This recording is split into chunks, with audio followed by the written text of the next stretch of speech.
South is growing. People are, moving to this area. We're one of the fastest regions in the country. As more people move to North Carolina, cities across the state are facing similar issues when it comes to infrastructure. It's an ongoing project for any community, whether it's county, city, or state level.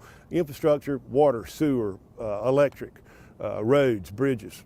You have to stay ahead of the curve. New apartments and homes are popping up at a rapid pace in all of the major cities and many of the smaller towns as well. New Hanover County Commissioner Skip Watkins says over the next few decades, 50 to 75,000 people are expected to move to the county.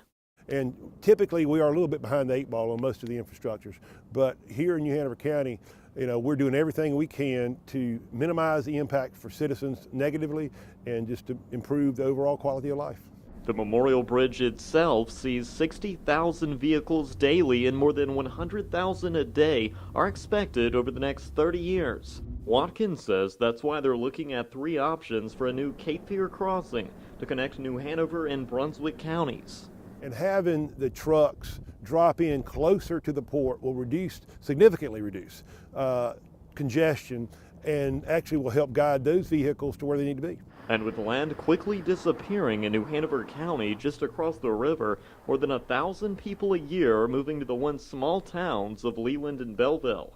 Leland's town manager says a recent causeway project has helped with the traffic flow, but to plan for the future, they're looking at new ways to keep up with the demand. Trying to put forward good planning projects, road connections, or those type of things to have communities be able to get to retail destinations, commercial destinations, those type of things without having to get on major highways. The recent opening of I-140 from Hampstead all the way to Brunswick County connects Interstate 40 to Highway 17 and 7476, cutting travel time in half. Then you also have to look up when it comes to needed infrastructure improvements.